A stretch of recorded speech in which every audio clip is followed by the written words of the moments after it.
Ya, bibir pria itu memutih karena ketakutan. Meskipun dia samar-samar menebak apa yang akan dilakukan Lu Yun, dia tidak berani mengambil inisiatif untuk mengatakannya kali ini. Lu Yun mendengus dan berkata, katakan padaku dulu, siapa namamu? Zhang dia. Oh, Lu Yun mengangkatnya dan berkata, Zhang He, kamu harus menghargai kesempatan yang kuberikan padamu ini. Ada seorang pria bernama Kun Bao sebelumnya. Sama sepertimu, dia menyerah padaku di permukaan, tapi kenyataannya, jadi aku mengirimnya dalam perjalanan. Kun Bao. Zhang He langsung terkejut. Kun Bao ini adalah karakter yang bahkan dipedulikan oleh tokoh paling inti dari klan Kun di Beiming. Apakah dia dibunuh oleh anak di depannya? Dewa wabah macam apa ini?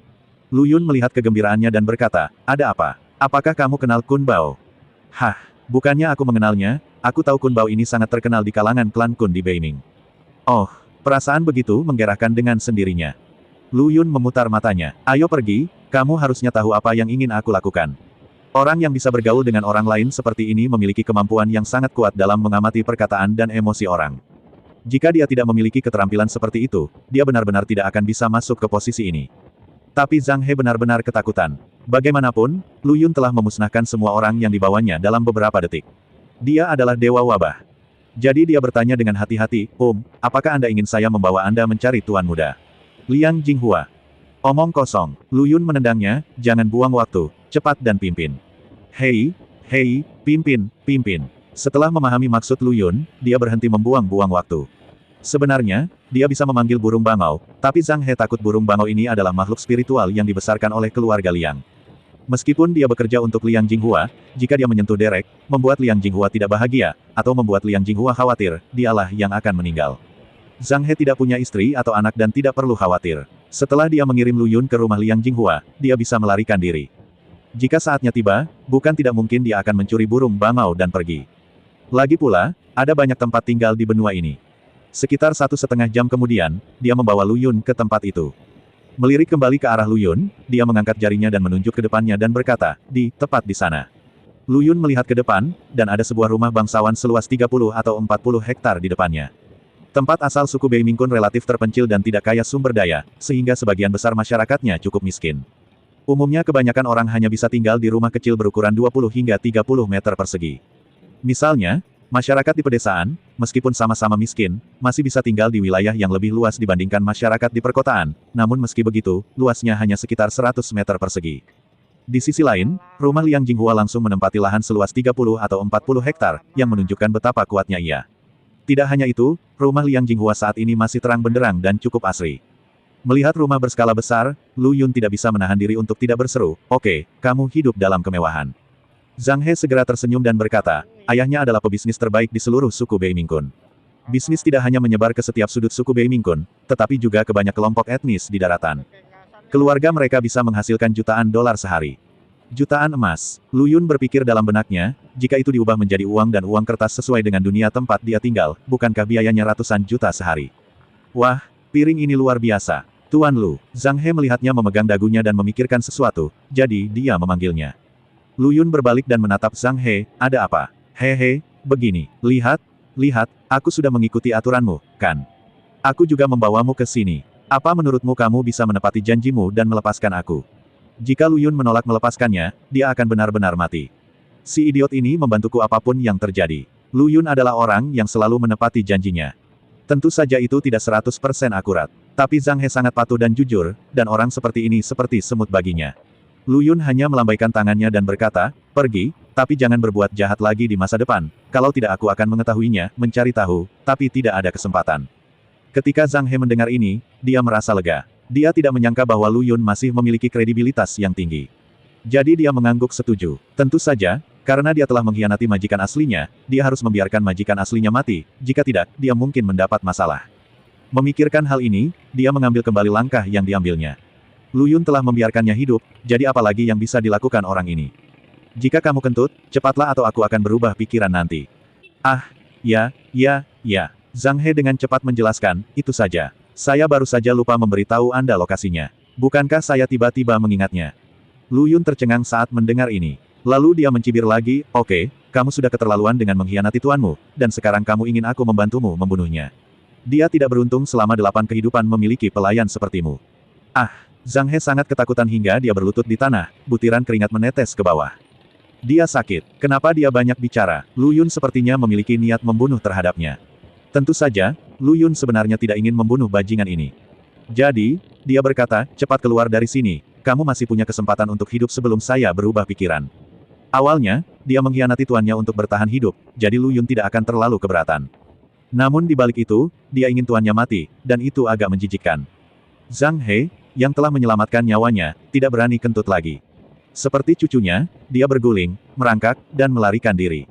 Lu Yun menggelengkan kepalanya. Orang seperti ini dapat digambarkan dalam satu kata, menjijikkan.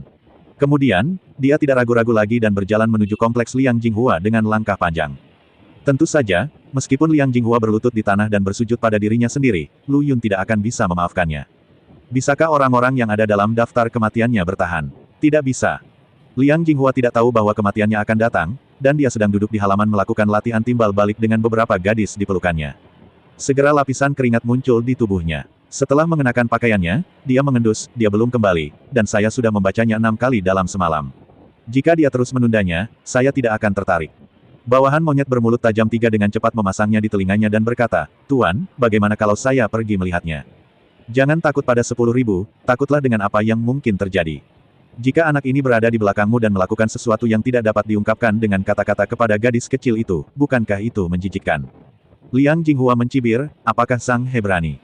Hehe, sulit untuk mengatakannya. Dia sudah lama bersamamu, dan dia melakukan sesuatu tanpa izinmu. Cukup, Liang Jinghua tersinggung saat bawahannya mengatakan ini. Kecerdasan pria garang ini mengkhawatirkan, dan dia sama sekali tidak berada pada level yang sama dengan Zhang He. Dia juga berusaha menyenangkan Liang Jinghua, tetapi tamparan ini mengenai kaki kudanya. Ciri khasnya adalah Anda tidak merasa senang jika Anda sendiri yang memanjat tiangnya. Bah bang bang. Tanpa diduga, kali ini, Lu Yun langsung bertepuk tangan. Semua orang menoleh dan melihat ke arah Lu Yun. Wanita-wanita menawan itu masih duduk di tanah. Liang Jinghua tidak tahu apakah itu karena Yin Yang Pin makan terlalu enak, tetapi dia begitu bersemangat sehingga mereka bahkan tidak bisa berdiri saat ini. Bahkan mereka tidak tahu malu dan tidak mengenakan pakaian. Mereka hanya duduk diam di tanah dan membiarkan banyak mata pria memandangi tubuh mereka. Tak hanya itu, mereka justru menganggapnya sebagai suatu kehormatan. Liang Jinghua mengusap bahunya dan melihat ke sana. Ketika Lu Yun muncul di hadapannya, dia mencibir dan berkata, Lu, kamu sangat berani. Di atas ring saat itu, nama Lu Yun dan Langqi diumumkan, jadi tidak masalah bagi Liang Jinghua untuk mengetahui namanya. Anak buah Liang Jinghua semua memandang Lu Yun dengan sikap bermusuhan. Namun, Lu Yun sama sekali tidak peduli dengan penampilan orang-orang ini. Begitu dia datang, dia langsung mengambil beberapa buah anggur dari meja dan memasukkannya ke dalam mulutnya. Hei, anggur ini enak, manis sekali. Sudut mulut Liang Jinghua bergerak-gerak keras, yang merupakan sebuah provokasi baginya. Sejauh ini, belum ada yang berani melakukan ini padanya. Lu Yun, orang gila ini, sungguh berani. Meliriknya, Liang Jinghua duduk dan berkata, apakah kamu benar-benar berpikir jika kamu memenangkan permainan, aku tidak akan berani menyentuhmu? Dia punya banyak uang, dan dia bisa menyuap para penyeleksi untuk menghapus Lu Yun dari daftar. Sedangkan bagi penontonnya tidak masalah, dia bisa menghilangkan berita pergantian pemain dalam hitungan menit. Oleh karena itu, baginya, Lu Yun datang ke sini bukan untuk mati, tapi apa yang dia lakukan di sini. Tapi aku tidak ingin melihat darah di sini. Jika kamu keluar sekarang, aku bisa mengampuni nyawamu. Liang Jinghua melambaikan tangannya, tentu saja, premisnya adalah Anda mengirim wanita bernama Li Xin itu kepada saya. Lu Yun menatap wanita telanjang di tanah dan berkata, ada apa, apakah kamu begitu mampu? Apakah ini tidak cukup untukmu? Siapa mereka? Saat ini, Liang Jinghua mencibir, mereka hanyalah anjingku. Apalagi bermain dengan mereka, tidak masalah jika aku membunuh mereka. Liang Jinghua tidak bercanda, terkadang ketika seorang wanita membuatnya tidak bahagia, dia tidak akan pernah menunjukkan belas kasihan. Sebaliknya, para wanita ini tidak peduli sama sekali ketika mendengar hal tersebut, atau mungkin tidak berani peduli sama sekali. Oh, Lu Yun masih terlihat acuh tak acuh, dan seperti trik sulap, dia mengeluarkan pisau dari tubuhnya dan melemparkannya ke Liang Jinghua, mengingat kelakuanmu, aku memutuskan untuk tidak melepaskanmu. Kamu bisa mati sendiri. Dahi, Liang Jinghua melihat apa yang dilempar Lu Yun dan menatapnya sebentar, lalu dia tidak bisa menahan cibiran, apakah kamu sakit? Apa yang kamu bicarakan, kamu ingin aku bunuh diri? Saya belum pernah melihat orang yang begitu gugup. Kami telah sampai di depan pintu rumah kami sendiri, dan kami datang ke sini untuk menyombongkan diri bahwa kami ingin membunuh pemiliknya. Bukankah ini penyakit yang serius? Namun, Lu Yun menatap mata menghina orang-orang ini dan menggelengkan kepalanya tanpa daya, berkata, mengapa kamu tidak percaya? Sudah kubilang dulu, aku sudah memberikan kesempatan di hadapanmu, jadi kamu bisa menyelesaikannya sendiri, dan selamatkan dirimu dari masalah. Persetan, bunuh dia. Kali ini, orang-orang sangat kesal, dan semua orang mengerutkan kening. Nak, menderita kematian. Orang-orang ini segera mengerumuni. Di sini mereka dapat memanfaatkan lingkaran sihir di sini. Tiba-tiba, Peng Kun yang besar tiba-tiba muncul di langit. Kun yang besar itu membuka mulutnya lebar-lebar dan sepertinya menelan Lu Yun dalam satu tegukan. Namun, Lu Yun hanya menatap Kun besar itu dengan acuh tak acuh dan berkata, beraninya seorang pemuda melakukan kesalahan. Hei, sepertinya kalian sudah tidak punya banyak kemampuan lagi. Dia mengangkat tangannya dan mengarahkannya ke atas, dan Kun besar di atas tidak berubah menjadi apapun dalam sekejap. Itu saja, bahkan Lu Yun pun merasa bosan. Namun, semua orang yang hadir merasa ketakutan untuk beberapa saat. Karena formasi ini diatur oleh seorang ahli, maka dapat memperluas budidayanya puluhan kali lipat. Jadi mereka berpikir, meskipun kavaleri serigala dihancurkan, dengan begitu banyak dari mereka di sini, menggunakan kekuatan formasi untuk menghancurkan Lu Yun, bukankah itu mudah? Tapi faktanya bukannya menelan Lu Yun sekaligus, mereka hanya melihat sedikit gerakan Lu Yun dan menghancurkan kekuatan spiritual mereka. Awalnya, Liang Jinghua masih tertawa liar, tapi sekarang senyumannya membeku di wajahnya. Lu Yun melihat pisau di tanah, mengerucutkan bibirnya dan berkata, apakah kamu ingin aku mengatakannya lagi? Lebih mudah melakukannya sendiri. Bunuh dia, persetan dia, persetan dia. Pada saat ini, Liang Jinghua juga mendorong orang-orang di sekitarnya seperti orang gila. Terlihat setelah melihat kekuatan Lu Yun, siapa yang masih melakukannya? Siapa yang berani naik? Hanya orang bodoh yang berani mengambil risiko. Tuan, kami tidak bisa melakukannya. Ya, saudara Lu, ini tidak ada hubungannya dengan kami. Kami juga mengambil uang masyarakat untuk menghilangkan bencana. Kami tidak punya pilihan selain melakukannya.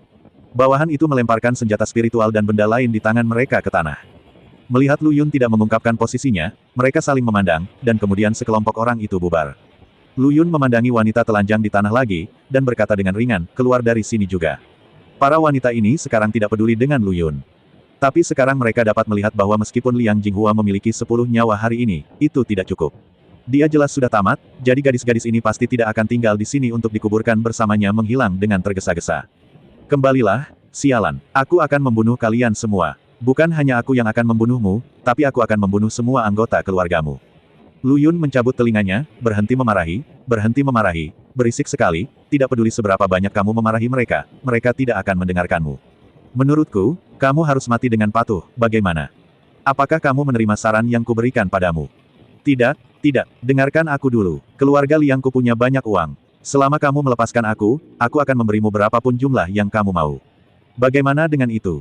Pernahkah kamu melihat seberapa besar rumah ini? Selama kamu mau, rumah ini milikmu, oke. Ini kesepakatan yang langka. Membiarkan harimau kembali ke rumah bukanlah hal yang ingin dilakukan Lu Yun. Selain itu, penolakan Liang Jinghua untuk bunuh diri membuat Lu Yun sedikit terdiam, dan berkata, sepertinya kamu bersikeras agar aku memberimu tumpangan, kan? Melihat dia gagal menyenangkan hati, Liang Jinghua dengan marah berteriak, jika kamu berani menyentuhku, ayahku akan membunuhmu. Lu Yun mengangkat bahu, tidak masalah, kamu tidak bisa melihatnya.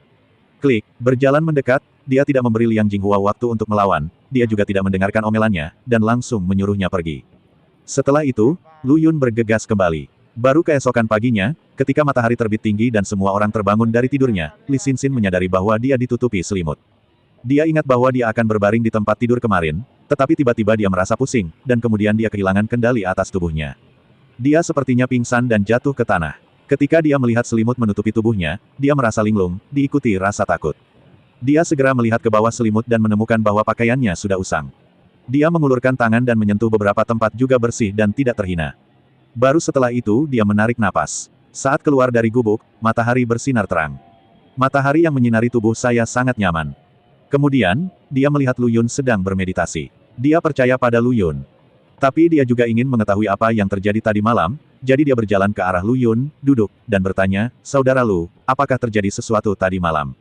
Lu Yun membuka matanya, kembali menatap Li Xinxin, lalu mengangguk, ya, tapi kamu tidak perlu khawatir, aku telah merawat binatang kecil itu. Mendengar apa yang dikatakan Lu Yun, Li Xinxin tiba-tiba tersadar.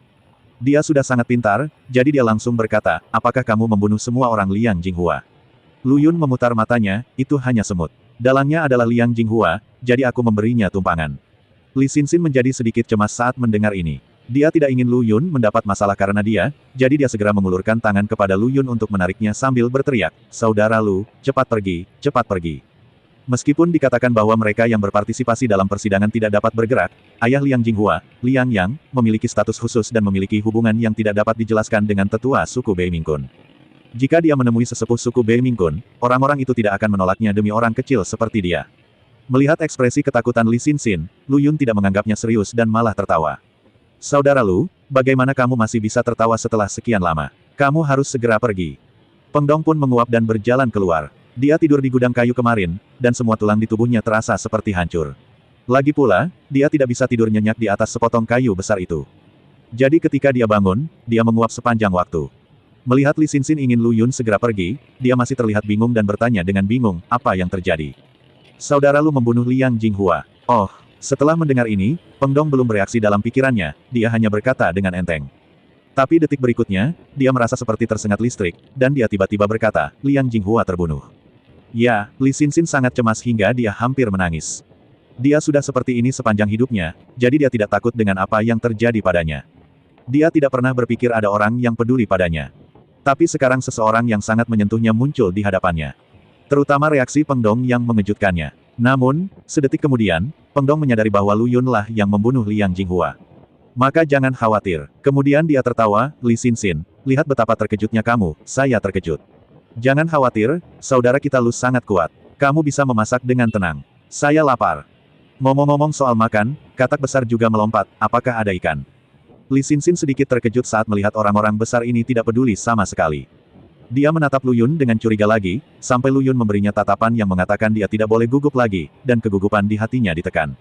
Sambil menghela nafas, dia tidak punya pilihan selain memasak. Festival 100 bunga akan diadakan selama total 7 hari, jadi Lu Yun dan yang lainnya masih harus terus berpartisipasi malam ini. Selain itu, Lu Yun sangat penasaran. Dai Mengqiu seharusnya muncul sekarang, tapi kenapa dia tetap tidak muncul? Meski merasa Dai Mengqiu tidak akan dibunuh oleh klan Bei Mingkun, ia tidak bisa menjaminnya sepenuhnya. Namun, saat Lu Yun memikirkan masalah ini, rumah keluarga Liang berada dalam kekacauan. Liang yang berdiri di sebuah rumah besar dan gemetar karena marah. Orang-orang di sekitarnya menundukkan kepala, tidak berani mengucapkan sepatah kata pun. Dan ada anak buah Liang Jinghua di tanah. Tetapi dibandingkan dengan sekelompok orang di belakang Liang Yang, mereka semua berlutut di tanah saat ini. Kepala semua orang dipenuhi keringat, dan mereka semua memikirkan cara untuk bertahan hidup. Liang Yang berkata, di mana anakku? Kamu bilang dia sudah mati. Di mana tubuhnya?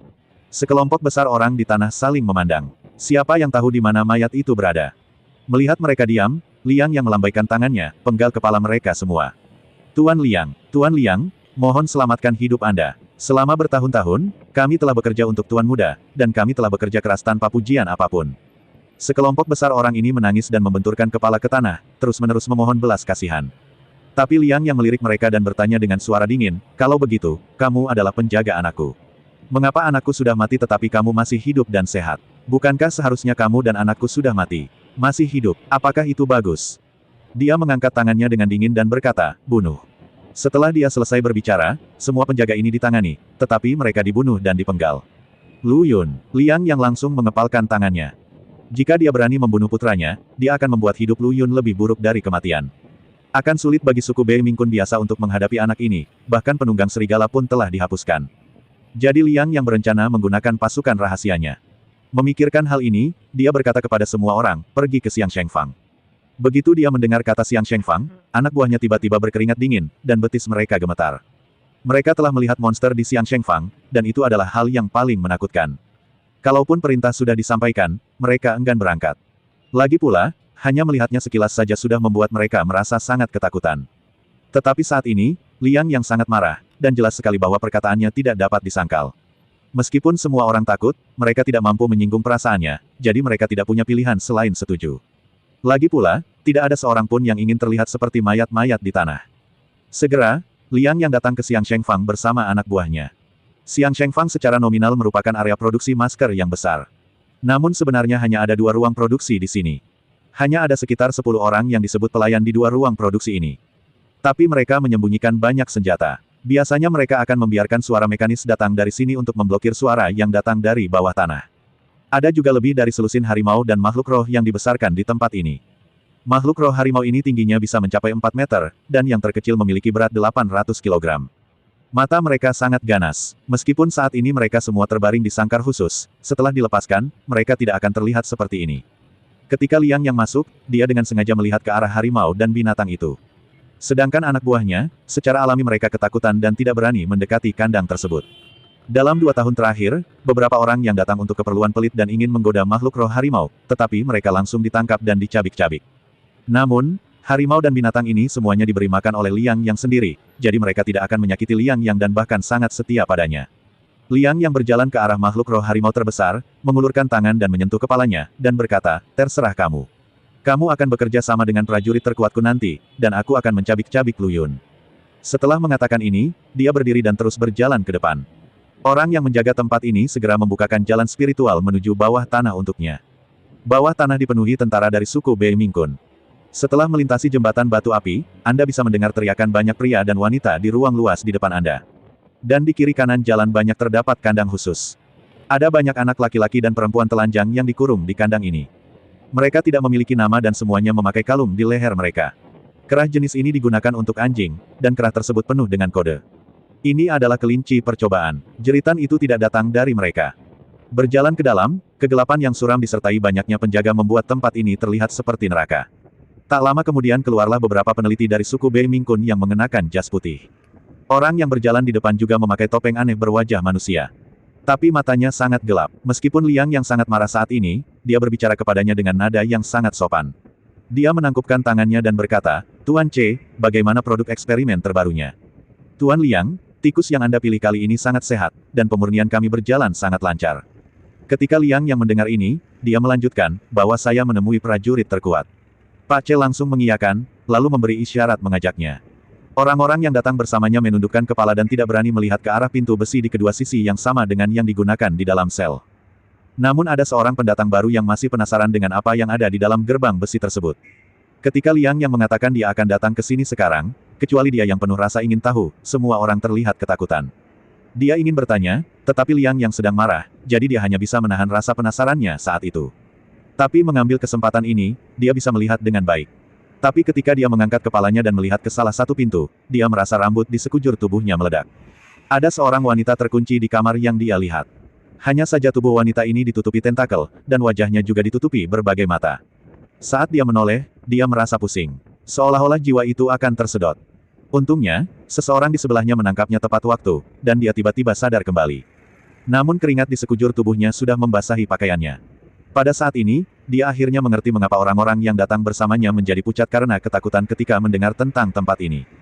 Dia tahu jika dia melihatnya beberapa kali lagi, dia mungkin mati. Liang Yang ini benar-benar melakukan eksperimen biologis yang sangat buruk.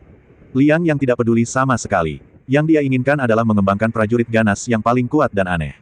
Namun sebagian dari tempat ini dipersiapkan untuk para tetua suku Bei Mingkun. Para tetua suku Bei Mingkun ini juga mengetahui hal ini, namun mereka pura-pura tidak mengetahuinya. Bagaimanapun, selama eksperimennya berhasil, itu bisa memberi mereka banyak efektivitas tempur. Suku Bei Mingkun tidak rela tinggal di negeri barbar ini selamanya. Mereka juga menginginkan sebidang tanah subur di benua yang hutannya kuat. Pokoknya, selama kerabat mereka bukan kelinci percobaan di sini, orang lain bisa membuat apapun yang mereka mau. Tuan C adalah penanggung jawab utama rencana ini. Adapun Tuan C, tidak ada yang tahu siapa dia. Dia selalu memakai topeng itu. Sepertinya belum pernah dilepas. Ada yang bilang dia juga monster jenis ini. Beberapa orang juga mengatakan bahwa dia adalah iblis dari neraka. Setelah melewati ruangan mirip sel ini, ada laboratorium di depannya. Di dalam, sejumlah besar peneliti berjas putih sedang sibuk. Di meja bedah di ruang penelitian ini, subjek tes yang gagal sedang dibedah. Para peneliti itu tidak memiliki belas kasihan sama sekali, dan subjek uji yang gagal di atas meja bahkan lebih buruk daripada seekor anjing di mata mereka. Ada seorang gadis yang sedang berjuang keras. Namun penjaga mereka datang dan memukul mereka dengan keras dengan satu pukulan. Bau darah meresap ke sini. Terdapat banyak toples kristal saprofit transparan di depannya, dengan berbagai macam mayat yang direndam di dalamnya. Tuan C dengan bangga memandang makhluk hidup dengan tabung oksigen yang dimasukkan ke dalam tangki saprofit ini dan berkata, ini semua adalah eksperimen yang berhasil, sama seperti yang ada di ruangan itu. Tapi mereka adalah mesin pembunuh generasi ketiga, bahkan lebih menakutkan dari itu. Untuk mengendalikannya, kita hanya bisa menggunakan toples saprofit. Mendengarkan perkenalan Tuan C, Liang Yang sangat puas dan mengangguk, bagus sekali, terus mengulanginya, dan kita harus mengembangkan bakat yang lebih menakutkan. Ya, jangan khawatir, Pak C langsung tertawa sinis. Tapi setelah dia selesai berbicara, dia menatap Liang Yang dengan tenang. Dia tahu bahwa orang-orang seperti Liang Yang mengaku sebagai pria terhormat, tetapi sebenarnya dia tidak terlalu ingin datang ke tempat hantu seperti itu. Jika Anda tiba-tiba datang ke sini sekarang, mungkin karena hal lain. Jadi dia menunggu Liang Yang berbicara. Benar saja, detik berikutnya, Liang Yang mengertakkan gigi dan berkata, putraku terbunuh, dan aku ingin prajurit terkuat merobek musuhku menjadi berkeping-keping. Ketika Tuan Ce mendengar ini, dia langsung berkata, Tuan Liang, saya turut berbela sungkawa. Oh, Anda ingin balas dendam dari prajurit terkuat, silakan ikut dengan saya. Para pejuang di sini tidak bisa dianggap yang terkuat. Yang terkuat ada di kantornya. Setelah menunggu pintu baja berat terbuka, dua tangki saprofit tiba-tiba muncul di depan mata semua orang. Kedua tangki saprofit ini juga mengental, dan cairan di dalamnya tidak transparan dan tidak berwarna, melainkan berwarna merah darah. Ada seorang laki-laki di dalam toples saprofit di sebelah kiri, dan seorang wanita cantik di sebelah kanan. Keduanya tampak tertidur, melayang naik turun dengan lembut di tangki saprofit dengan mata tertutup. Liang yang memandang dua orang yang berendam di toples saprofit dengan curiga. Meskipun orang-orang aneh yang mereka latih selama bertahun-tahun masih memiliki anggota tubuh dan kepala manusia, mereka pada dasarnya sama dengan monster. Dan kedua pria ini, baik pria maupun wanita, sangat tampan, dan penampilan mereka tidak berbeda sama sekali, yang membuat orang berpikir bahwa mereka salah melihatnya. Liang yang kemudian bertanya, apakah keduanya juga pejuang?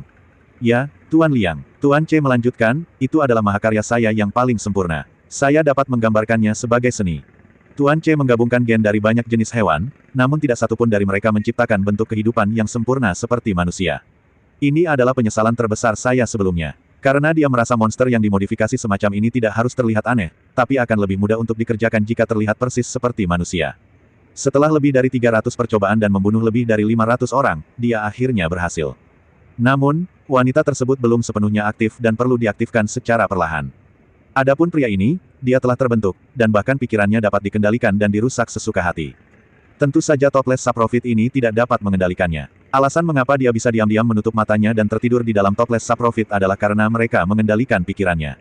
Setelah Tuan Ce selesai berbicara, dia memandang Liang yang dengan tenang dan berkata, Tuan Liang, apakah orang-orang yang Anda bawa ke sini adalah tentara pribadi Anda? Anak buah Liang yang tidak menyadari apa yang sedang terjadi, tapi Liang yang mengerti maksudnya. Hal ini untuk memperlakukan bawahan tersebut sebagai objek pajangan. Liang yang segera berkata, bisa saja, atau tidak mungkin. Kalau begitu, hei, biar aku coba. Pak Ce langsung tertawa sinis. Pada saat ini, salah satu anak buah Liang yang sangat cerdas adalah yang pertama bereaksi.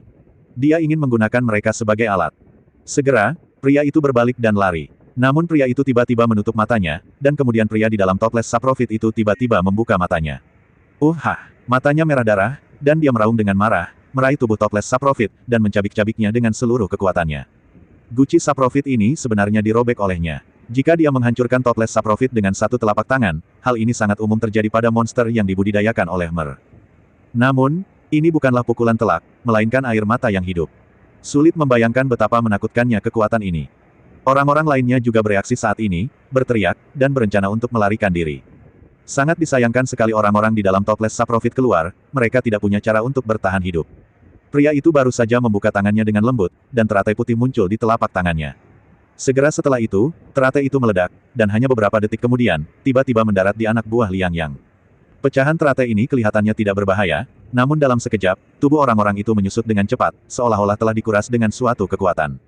Melihat pemandangan ini, Liang yang sangat gembira dan tiba-tiba bertepuk tangan, oke, ini memang mahakarya Tuan Ce. Pak Ce pun tersenyum puas, lalu membuka matanya kembali, sedangkan lelaki itu memejamkan matanya. Dia berkata, nama kodenya adalah No. 113. Liang yang bertanya dengan rasa ingin tahu, bagaimana saya bisa mengendalikannya. Tuan Ce berjalan ke meja, mengeluarkan kapsul dari laci, dan berkata, ini bisa dilakukan, tetapi masalahnya adalah begitu Anda meminum kapsul ini, Anda akan memiliki hubungan takdir dengannya. Ketika manusia mati, mereka mati, dan ketika manusia dilahirkan, mereka dilahirkan. Ketika mereka mati, manusia mati, dan ketika manusia dilahirkan, mereka dilahirkan kembali. Dan setelah kamu mengambilnya, dia tidak lagi berada di bawah kendaliku. Tapi ini sangat berbahaya, jadi Tuan Liang, apakah Anda yakin ingin mengendalikannya? Tuan Ce orang gila, tapi Liang yang tidak. Meskipun dia bisa mendapatkan kekuatan mengerikan dalam keadaan normal, dia tidak akan melakukan ini. Bagaimanapun, ia memiliki kekayaan dan kemegahan yang tidak ada habisnya. Namun kini setelah putranya meninggal, keinginannya untuk membalas dendam membuatnya sedikit gila. Namun, meski begitu, tangannya sedikit gemetar karena kegembiraan. Lalu, dia mengambilnya dan memasukkannya ke dalam mulutnya. Saat dia menelannya, matanya menjadi merah dan dia merasa tubuhnya seperti terbakar. Melihatnya seperti ini, Tuan Ce dengan cepat berkata dengan lembut, Tuan Liang, jangan takut. Ini adalah kekuatan spiritual untuk mengendalikan 113 yang mengalir ke seluruh tubuh Anda. Anda harus menerimanya daripada menolaknya. Perasaan itu akan menjadi berbeda seketika. Liang yang sangat mempercayai Tuan Ce, jadi setelah dia selesai berbicara, Liang yang segera menutup matanya, dan nafasnya menembus setiap inci tubuhnya. Tanpa diduga, saat dia memejamkan mata dan merasakan semua ini, seringai tak terlihat muncul di sudut mulut Mer. Faktanya, Pak C, orang gila, tidak memperlakukan siapapun sebagai manusia. Setiap orang, termasuk sponsornya, adalah eksperimennya. Namun, Liang yang berpikir bahwa dia menghormati dan takut padanya, jadi dia bersedia melakukan ini untuknya. Setelah beradaptasi sepenuhnya, dia menghela nafas panjang, lalu mengalihkan perhatiannya ke Pak C lagi dan bertanya, mengapa saya tidak bisa bergerak sesuai dengan pikiran saya setelah saya meminum kapsul ini? Tuan C berkata, Anda perlu merasakan keberadaannya, beradaptasi dengan keberadaannya, dan kemudian mencoba mengendalikannya dengan pikiran Anda. Liang yang setuju dan menutup matanya. Setelah sekitar 1 jam, dia merasakannya. Bas, dalam sekejap, dia membuka matanya. Lalu dia terkekeh, oke, haha. Lu Yun, jika kamu berani membunuh anakku, aku, Liang Yang, akan mencabik-cabikmu dengan tanganku sendiri. Lu Yun belum tahu apa yang terjadi di sini, tapi kelopak matanya mulai bergerak sedikit. Menggosok matanya, Lu Yun bergumam, apa yang terjadi? Ada kutukan yang mengerikan pada Lu Yun. Awalnya, dia mengira itu adalah pengaruh kutukan pada dirinya sendiri. Namun, setelah dia mengendalikan aura di tubuhnya untuk beberapa saat, dia menemukan bahwa energi spiritual di tubuhnya tidak berubah. Apakah sesuatu akan terjadi? Sudahlah, saya tidak ingin hal-hal takhayul itu. Ketika tentara datang untuk menutupi air dan tanah, Lu Yun ketakutan. Saat ini, Li Xinxin juga menyiapkan makanan dan berkata kepada Lu Yun, saudara Lu siap untuk makan. Lu Yun menyetujui dokter itu, berdiri dan masuk ke dalam rumah. Tetapi begitu dia duduk, Li Xinxin tidak bisa menahan diri untuk tidak bertanya, saudara Lu, apakah kamu benar-benar tidak akan pergi? Saat Lu Yun sedang menikmati makanannya, dia berkata, tidak, mengapa kamu pergi? Urusannya belum selesai. Tidak ada gunanya pergi. Menurutmu apakah itu hal yang benar untuk dilakukan?